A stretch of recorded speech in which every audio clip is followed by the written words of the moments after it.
Goblin Market by Christina Rossetti. Morning and evening maids heard the goblins cry, "Come buy our orchard fruits, come buy, come buy, apples and quinces, lemons and oranges, plump unpecked cherries, melons and raspberries, bloom down-cheeked peaches, swart-headed mulberries, wild free-born cranberries, crab apples, dewberries, pineapples, blackberries, apricots, strawberries, all ripe together in summer weather. Morns that pass by, fair eves that fly, come buy, come buy, our grapes fresh from the vine, pomegranates full and fine, dapes and sharp bullaces, rare pears and greengages, damsons and bilberries, taste them and try, currants and gooseberries, bright fire-like barberries, figs to fill your mouth, citrons from the south, sweet to tongue and sound to eye. Come buy, come buy. Evening by evening among the brookside rushes, Laura bowed her head to hear. Lizzie veiled her blushes, crouching close together in the cooling weather, with clasping arms and cautioning lips, with tingling cheeks and fingertips. Lie close, Laura said, pricking up her golden head. We must not look at goblin men. We must not buy their fruits. Who knows upon what soil they feed their hungry, thirsty roots? Come buy, called the goblins, hobbling down the glen. Oh, cried Lizzie, Laura, Laura, you should not peep at goblin men. Lizzie covered up her eyes, covered close lest they should look. Laura reared her glossy head, and whispered like the restless brook. Look, Lizzie, look, Lizzie, down the glen tramp little men. One hauls a basket, one bears a plate, one lugs a golden dish of many pounds weight. How fair the vine must grow whose grapes are so luscious! How warm the wind must blow through those fruit bushes! No, said Lizzie, no, no, no. Their offers should not charm us. Their evil gifts would harm us. She thrust a dimpled finger in each ear, shut eyes and ran. Curious Laura chose to linger, wondering at each merchant man. One had a cat's face, one whisked a tail, one tramped at a rat's pace, one crawled like a snail, one like a wombat proud, obtuse and furry, one like a rattle tumbled hurry-scurry. She heard a voice, like voice of doves, cooing all together. They sounded kind and full of loves in the pleasant weather. Laura stretched her gleaming neck like a rush-embedded swan, like a lily from the beck, like a moonlit poplar branch, like a vessel at the launch when its last restraint is gone. Backwards up the mossy glen turned and trooped the goblin men, with their shrill repeated cry, "Come buy, come buy." When they reached where Laura was, they stood stock still upon the moss, leering at each other, brother with queer brother, signaling each other, brother with sly brother. One set his basket down, one reared his plate, one began to weave a crown of tendrils, leaves, and rough nuts brown. Men sell not such in any town. One heaved the golden weight of dish and fruit to offer her. Come buy, was still their cry. Laura stared but did not stir, longed but had no money.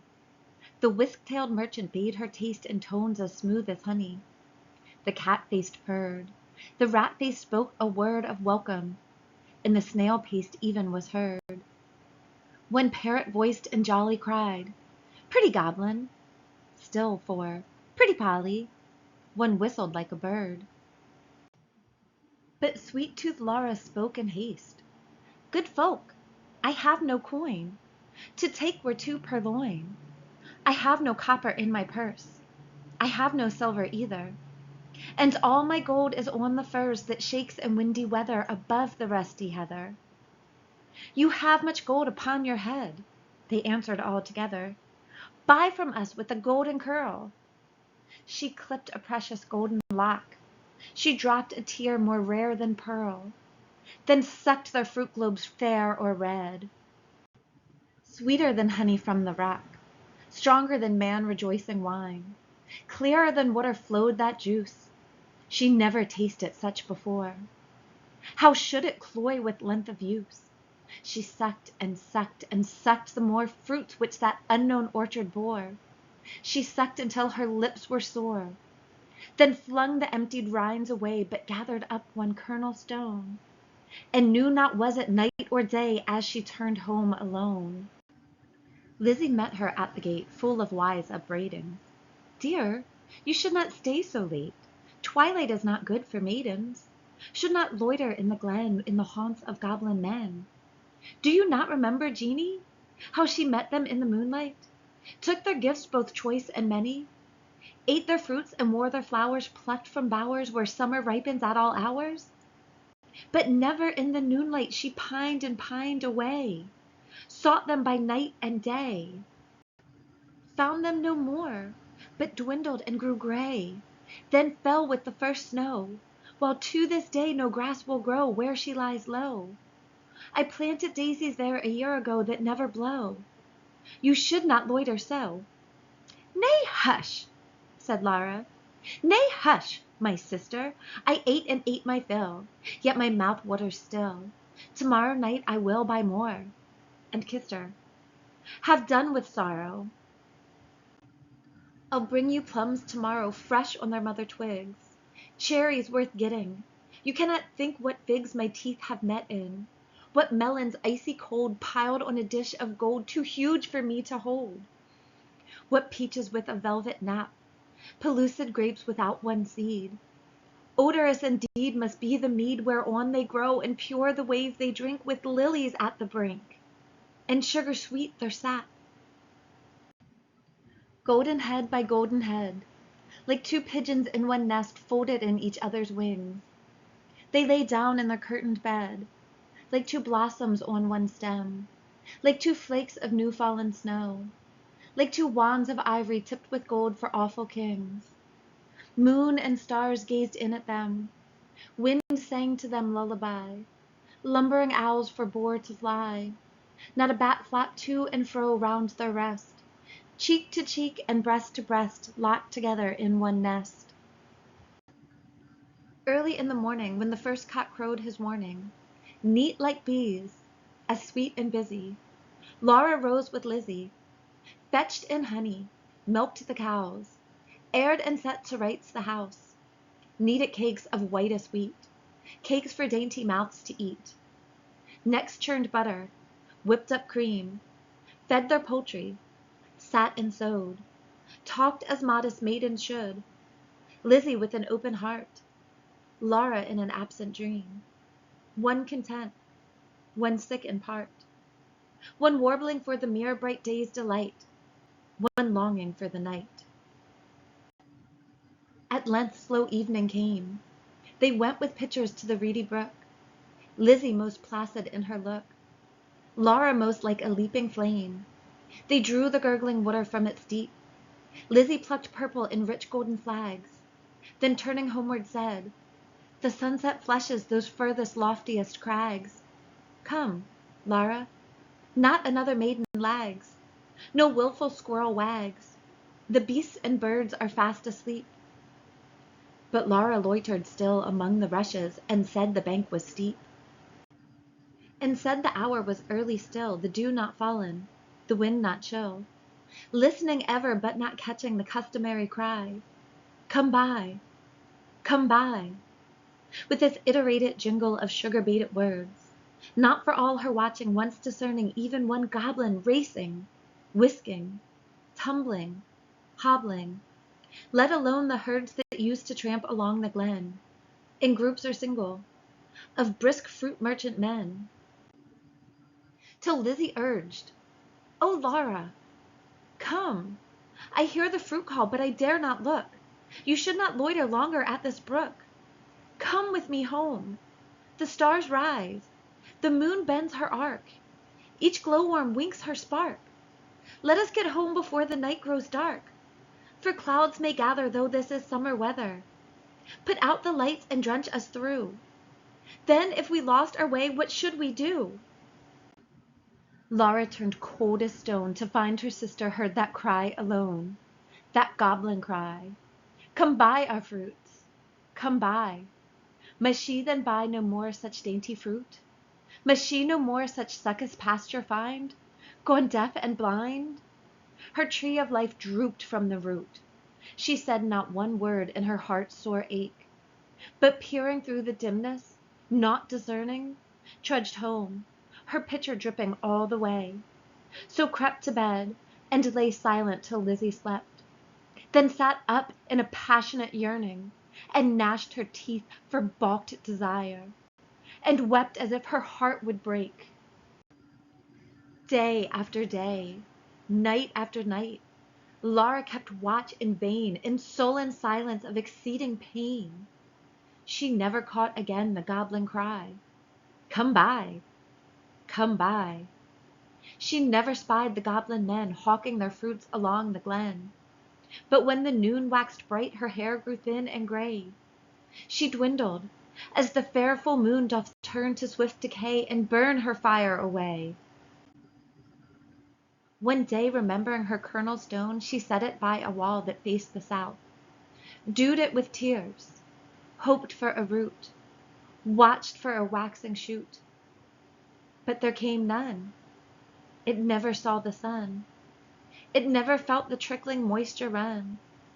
While with sunk eyes and faded mouth she dreamed of melons, as a traveler sees false waves in desert drouth with shade of leaf-crowned trees, and burns the thirstier in the sandful breeze. She no more swept the house, tended the fowls or cows, fetched honey, kneaded cakes of wheat, brought water from the brook, but sat down listless in the chimney nook and would not eat. Tender Lizzie could not bear to watch her sister's cankerous care, yet not to share. She night and morning caught the goblin's cry, "Come buy our orchard fruits, come buy, come buy." Beside the brook along the glen she heard the tramp of goblin men. The voice and stir poor Laura could not hear, longed to buy fruit to comfort her, but feared to pay too dear. She thought of Jeanie in her grave, who should have been a bride, but who for joys brides hope to have fell sick and died in her gay prime, in earliest winter time, with the first glazing rime, with the first snowfall of crisp winter time. Till Laura dwindling seemed knocking at death's door. Then Lizzie weighed no more better and worse, but put a silver penny in her purse, kissed Laura, crossed the heath with clumps of firs at twilight, halted by the brook, and for the first time in her life began to listen and look. Laughed every goblin when they spied her peeping, came towards her hobbling, flying, running, leaping, puffing and blowing, chuckling, clapping, crowing, clucking and gobbling, moping and mowing, full of airs and graces, pulling wry faces, demure grimaces, cat-like and rat-like, rattle and wombat-like, snail-paced in a hurry, parrot-voiced and whistler, helter-skelter, hurry-scurry, chattering like magpies, fluttering like pigeons, gliding like fishes, hugged her and kissed her, squeezed and caressed her, stretched up their dishes, panniers and plates, look at our apples russet and done, bob at our cherries, bite at our peaches, citrons and dates, grapes for the asking, pears red with basking out in the sun, plums on their twigs, pluck them and suck them, pomegranates, figs. "Good folk," said Lizzie, mindful of Jeanie, "give me much and many," held out her apron, tossed them her penny. "Nay, take a seat with us, honor and eat with us," they answered grinning. "Our feast is but beginning. Night yet is early, warm and dew pearly, wakeful and starry. Such fruits as these no man can carry, half their bloom would fly, half their dew would dry, half their flavor would pass by. Sit down and feast with us, be welcome guests with us, cheer you and rest with us." "Thank you," said Lizzie, but one waits at home alone for me.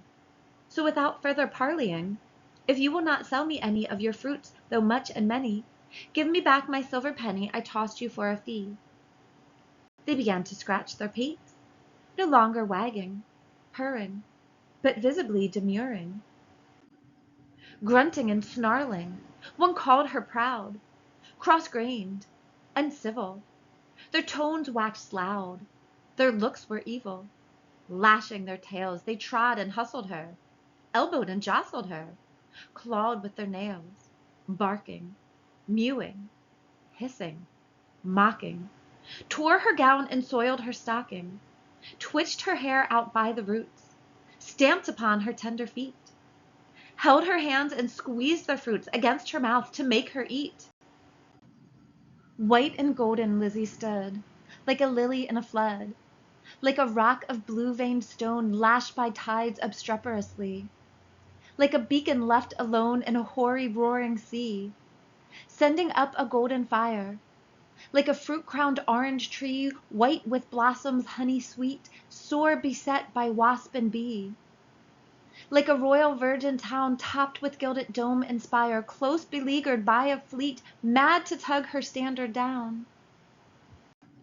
One may lead a horse to water, 20 cannot make him drink, though the goblins cuffed and caught her, coaxed and fought her, bullied and besought her, scratched her, pinched her black as ink, kicked and knocked her, mauled and mocked her. Lizzie uttered not a word, would not open lip from lip lest they should cram a mouthful in, but laughed in heart to feel the drip of juice that syruped all her face, and lodged in dimples of her chin, and streaked her neck which quaked like curd.